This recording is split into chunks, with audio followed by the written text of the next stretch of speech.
Vaidas Saldžiūnas žiūri savo pranešimų, kurie mikliai užkoduota, iš kur gauna parėdimus, kaip ką šnekėti ir pudrinti lietuvaičiams smegenis. Labas, Vaidai. Labas. Sveiki visi, su praėjusia švente. Šiandien jau 12. Business as usual. Business as... Vakar. Atšventei vakar.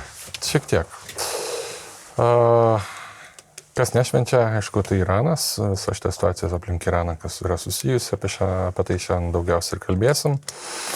Pratęsant tai, ką ne prieš tai laidoj, nes praėjusi buvo apie grėsmių vertinimą, bet prieš tai Iraną, kur kalbėjo apie tai, kad isterija sukasi, jinai toliau, aišku, sukasi, isterikuoja žiniasklaida, isterikuoja apžvalgininkai įvairūs, kaip čia viskas baisu, tuoj pasaulis sugrius, naftos kainos tuoj pasieks. Tai vat būtent neramu, šiaip realiai neramu. Jo. Realiai neramu, bet dažniausiai, tai, kaip ir minėjau, praėjusią kartą paremta prielaidomis, baimėmis ir neracionalumu. Ir blogiausiais scenarijais, blogiausiamis prognozėmis, nes tai iš esmės parduoda. Bet tada kilo klausimas, kuo iš tikrųjų tikėti. Aš nesakau, kad manim tikėkite, aš čia visą teisybę sakysiu. Aš iš karto pasakiau tada ir galiu pakartoti dabar. Aš savo paveikslo nematau, nežinau visos situacijos ir negaliu visko užtikrintai pasakyti. Ką aš galiu pasakyti, kas yra 100% aišku. Tai, kad dabar yra kas? Antra savaitė tik tai. Šitos operacijos praėjo 12 dienų, kaip pirmasis karas buvo pernai 12 dienų truko, dabar yra panašiai, tuoj bus 2 savaitės, tarkime, šitų operacijų. Ir žmonės dažnai vertina tai per tą žinių ciklą 24/7, per tai, kaip keičiasi informacija, ko naujo trokšta, kažką naujo, duokit mums, pasakykit naujo būtinai. Kažką blogesnę naujieną, koks dar blogesnis scenarijus, kiek čia dar pabrangs degalai, Hormuzas sąsiaurį uždarys, o dieve, kas čia tokio bus. Trumpas apsiskaičiavo, akivaizdu visiems, viskas iš karto akivaizdu. Tai pasižiūrė į ankstesnės operacijas, pirmiausia, tai yra antskrydžių kampanija, siekiant kelių tikslų, jie yra aiškiai įvardinti čia, tebūnie, jie yra propagandiniai, jeigu tokią prielaidą pastatom ant stalo ir sakom, čia yra propaganda amerikiečių, kai jie sako, kad mes norim sunaikinti branduolinę programą, priešininko balistinės raketas ir karo pramonę gebančią gaminti tas balistinės raketas. Beje, apie dronus taip nekalba, taip neiškingai nesako. Jiem nėra ta didžiausia grėsmė, nepaisant to, kad būtent nuo dronų didžiausia yra kol kas nuostoliai. Tebūnie. Pasižiūrim kitas panašaus pobūdžio operacijas, skaitos tašką nuo modernaus karo dedame Audra dykumoje. 43 dienos. Mes 2 savaitės dar tik tai esame čia kapojasi ir jau yra pasiekta tam tikrų rezultatų, kur vėlgi gali sakyti čia arba vienos ar kitos pusės propaganda, tie sunaikinti, kiek yra iš tikrųjų nesunaikinta balistinių raketų pajėgumų, kiek yra slepiama po žeme, tuneliuose ir panašiai. Čia yra didelis klausimas, kur atsakymą aš nepateiksiu, niekas šiandien nepateiks, tik tai tie, kurie turi žvalgybinį tikrą patvirtintą gerą informaciją, gali atsakyti šitą klausimą, bet operacija Audra dykumoje 43 dienos, NATO Bosnija 22 dienos, Kosovas iš viso 78 dienos, kol daužė ir tai tenai buvo reikalų. Afganistanas 22 dienos, kalbant apie tas kovinės operacijas, nuo pačios pradžios, nuo spalio 2001 metų iki gruodžio, kai Tora Bora baigėsi operacija ir Bin Ladenas pabėga. Talibanas yra nugalėtas, paskui, aišku, prasideda kiti po keliarių netgi metų, realiai Talibanas tik atsigauna, prasideda kiti procesai, kurie baigėsi, žinom, kuo baigėsi 21 metais. Bet šiaip ta aktyvioji fazė bombardavimo tęsiasi 22 dienas. Irako karas 2 mėnesiai aktyvių operacijų nuo pradžios kovo, 20 berods, iki tol, kol griūva šitas Sadamo Huseino režimas, apskritai Bagdadas griūva. Irakiečiai sveikina amerikiečius, griūva statulos, paskui vėl, aišku, tie procesai prasideda, bet vėlgi ta aktyvioji operacijų fazė tęsiasi būtent kelis mėnesius. Libija iš viso tęsiasi 7 mėnesius, linko aš linkiu, kad ir kokie skirtingi būtų šitie karai, nes tu turi priešininkus, kurie arba turi oro gynybą, arba visiškai jos neturi, arba turi labai ribotą, arba tai yra ribota erdvėje, Kosovas tai yra labai mažytė, net jeigu Serbija kartu prijungia, tai labai mažytė teritorija, palyginus su dabar Iranu. Bet dabar mes turime 2 savaitės kovinio operacijų ir žmonės nori kažkokių tai stebuklingų rezultatų, kur, taip nebūna tiesiog. Ir klausimas, kiek tenais yra iš tikrųjų jau nuveikta, kiek padaryta. Vėlgi šitas klausimas nėra atsakytas 100%, tai kad dabar jau skraido su bombonešiai atvirai su bombomis, jau nebe su kruizinėmis raketomis, nebent jos yra skirtos būtų toliau rytus esantiem taikiniam, kuriuos dar gali dengti oro gynybos sistemos. Irgi daug ką pasako apie tai, kas valdo, kontroliuoja dangų. Kai amerikiečiai giriasi, kad jie sunaikino, Trumpo administracija giriasi, kad sunaikino Irako oro pajėgas, laivyną, dalį lyderių nukovė, tai vėl galima sakyti, čia yra propaganda amerikiečių. Tebūnie.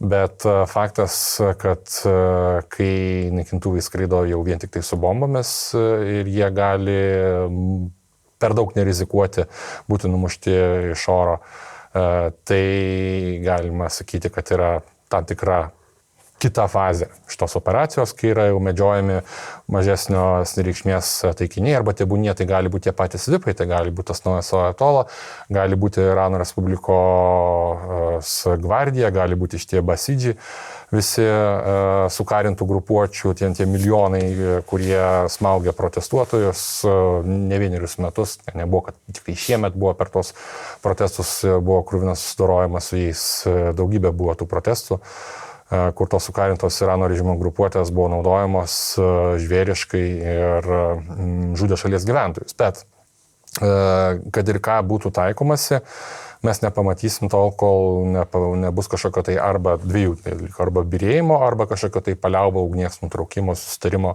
linko dabar Iranas akivaizdžiai eina, kai kalbama viešai iš pradžių neracionalūs argumentai. Tai kada jūs eisite prie dėrybų stalo, kada dėrėsite, tada, kai bus sunaikintas Izraelis ir Amerika. Pirmiausia, tokie eina pareiškimai trasą, tai visiškai neracionalu, tai yra klydesiai. Šiandien jau girdim, kad yra kitokie pareiškimai, kad žiūrėkit, mums reikia reparacijų, mums reikia, kad mūsų statusą įtvirtintumėt ir panašiai. Jau eina į dėrybas tam tikras. Tai kažkur tai atsiras vienas, kaip ir minėjau, vienas iš 100 žmonių, kuris nenorės padėti galvos. Tai būdė Irano režimas visas pastatytas per tuos keliasdešimt metų taip, kad tai yra hidra. Nukirti vieną galvą, auga dar 10 kitų, užima vietą, visi yra kankiniai ir čia nesibaigiantis karas su amerikiečiais. Anksčiau ir vėliau būna žmonės papirkami, anksčiau ir vėliau žmonės nenori žūti, anksčiau ir vėliau žmonės geba susitarti. Ir čia bus būtent lygiai tas pats. Kažkuri tai grandis sutrūks, kažkur tai bus pasiektas neišvengiamai sutarimas. Dažniausiai tai būna po kilimu, kaip ir buvo pernai pasiektas po kiliminis susitarimas. Bet kieno yra pozicija stipriausia, tas ir diktuos sąlygas. Dabar pagrindinės grėsmės šiuo metu yra labai akivaizdžiai matomas, kadangi tanklaiviai Persijos įlankoje ir ne tik Persijos įlankoje liepsnoja, atakuojami, tai vis dar yra pavienės raketos, vis dar yra dronai, kurie, ar tai būtų šahedai, dažniausiai tai yra šahedai, kurie gali pasiekti taikinius, tiek stacionarius taikinius, tiek tos pačius tanklaivius. Aišku, yra bepilotės jūrinės sistemos, tai ką mes iš pradžių matėme, matyt, galima sakyti, kad nuo Ukrainos tai prasidėjo, nors realiai dar hučiai pradėjo šitą naudoti galbūt dar anksčiau. Tas bepilotės jūrinės sistemas, kuriomis atakuojami lygiai tie patys tanklaiviai, tai yra dideli taikiniai. Ar tai būtų šiuo metu civiliniai taikiniai, ar tai būtų vėliau, jeigu taikytųsi į karinius taikinius, ar konkrečiai amerikiečių, ar ne tik amerikiečių laivus. Čia yra akivaizdu, kad šitos yra pagrindinės grėsmės, dabar svarbiausi klausimai tada kyla, ką su to darom. Tai pirmiausia, kur ką daro regiono valstybės. Vėl grįžtu prie to paties, kur mes matom, ko mes nematom. Ką mes matom statistiką, bent jau viešai iš labai nedaugelio valstybių, tai vienintelė Jungtinių Arabų Emyratai, kurie skelbia viešą statistiką, kiek jie sunaikino balistinių raketų, dronų ir kitų priešiškų tų elementų grėsmę keliančių. Bet mes ko nematome iki šiol, tai yra nei viena arabų valstybė neįsitraukia į karą tiesiogiai prieš Iraną. Tai reiškia, kad jos turi aviaciją, jos turi sausumos pajėgas. Nė viena arabų valstybė tiesiogiai nekariauja prieš Iraną, nesiveržia tenais, neatakuoja taikinių. Kodėl? Yra logiškų priežasčių, nes pirmiausia tai būtų valdymo vadovavimo grandinės problemos, tau reikia koordinuoti operaciją, kuri yra suplanuota su pirmiausia amerikiečių, izraeliečių Ir tai, kad arabai eitų kariauti su Izraeliu kartu prieš Iraną, tai jau savaime yra sunkiai įsivaizduojama, plus amerikiečiai ir izraeliečiai gali nenorėti jokio prisijungimo, gali kaip tik spausti arabus, kad tik tai jie neįsitrauktų, kad čia neišplistų tas karas, nebūtų kažkokių tai vidinių papildomų nesutarimų, plus kai kyla tos problemos, kai numuša savi savus, tai yra papildomi dalykai, jūs užsimkite savo gynybą, jums tik tai vienintelė užduotis. Ir arabų šalis kol kas iki galo, akivaizdžiai nesusitvarko su šitą problemą.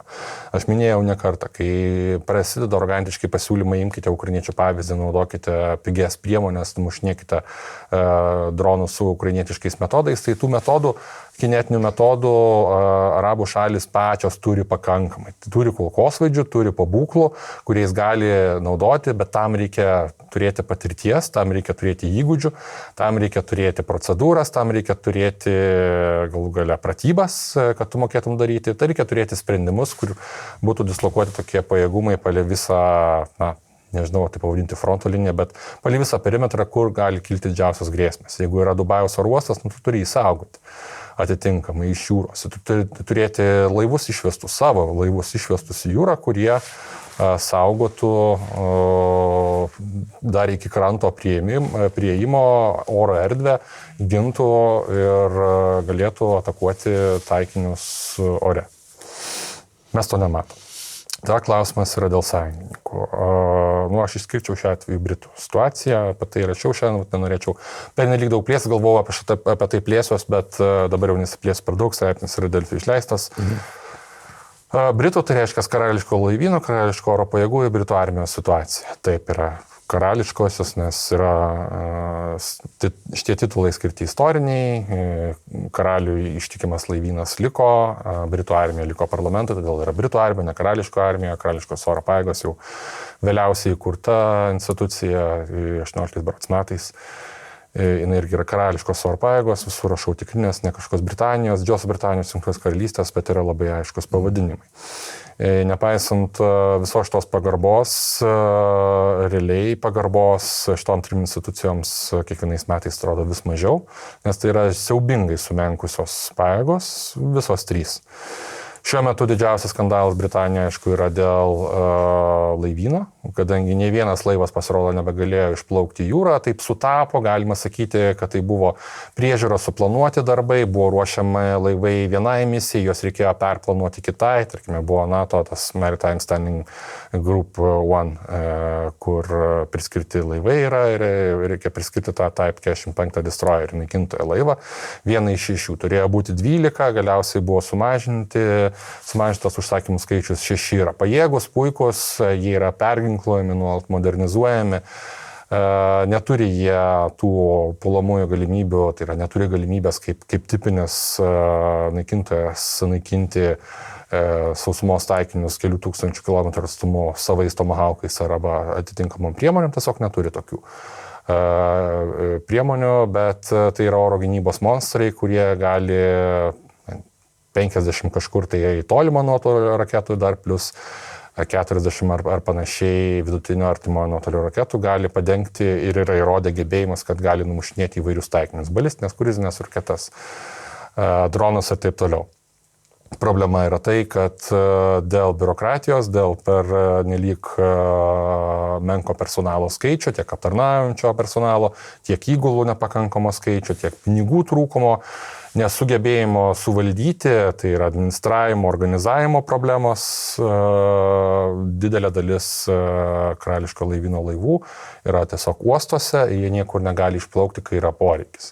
Bet prasideda išsikalinėjimai, išsivartimai, tai kodėl jūs ir pajėgų vadui, ginkluotųjų pajėgų vadui ir gynybos ministrui, gynybos sekretoriui, atsiprašau, tai kur yra Britų laivai, kodėl jų nėra čia, kodėl mūsų naikintojo nėra Kiprė, kuris yra atakuojamas, kur yra istoriškai karališko oro pajėgų bazė, o tai čia, žinokit, yra Eurofighteriai naikintuvai, čia F-35B, visa kita, Kipras pats didelis yra lėktuvnešis vienas, prasideda tokie išvedžiojimai, bet kai tu turi tokią grėsmę, kai jau Kipras yra atakuojamas, Hezbollah tikriausiai narių, jeigu jisai būtų atakuojamas taip, kaip Izraelis atakuojamas, tai yra įvairiomis balistinėmis raketomis, tai tikėtinai jisai neapsigintų. Ir vienintelė gynyba nuo balistinių raketų tai yra būtent šitie naikintai, Type 45.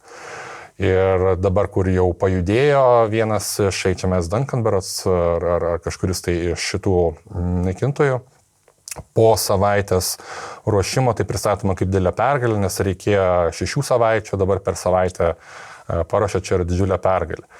Niekam Britanijoje tai nedaro įspūdžio, niekas to netiki, reikalauja karinių pajėgų vado galvos, kuris realiai jokios kovinės patirties neturi.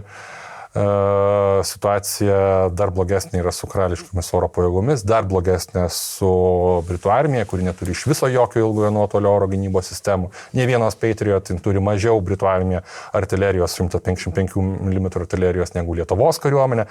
Iki tokių absurdų nusirista, prieita, kad šita šalis yra nepasiruošusi daugelį atžvilgių. Istoriškai tai nėra pirmas atvejis.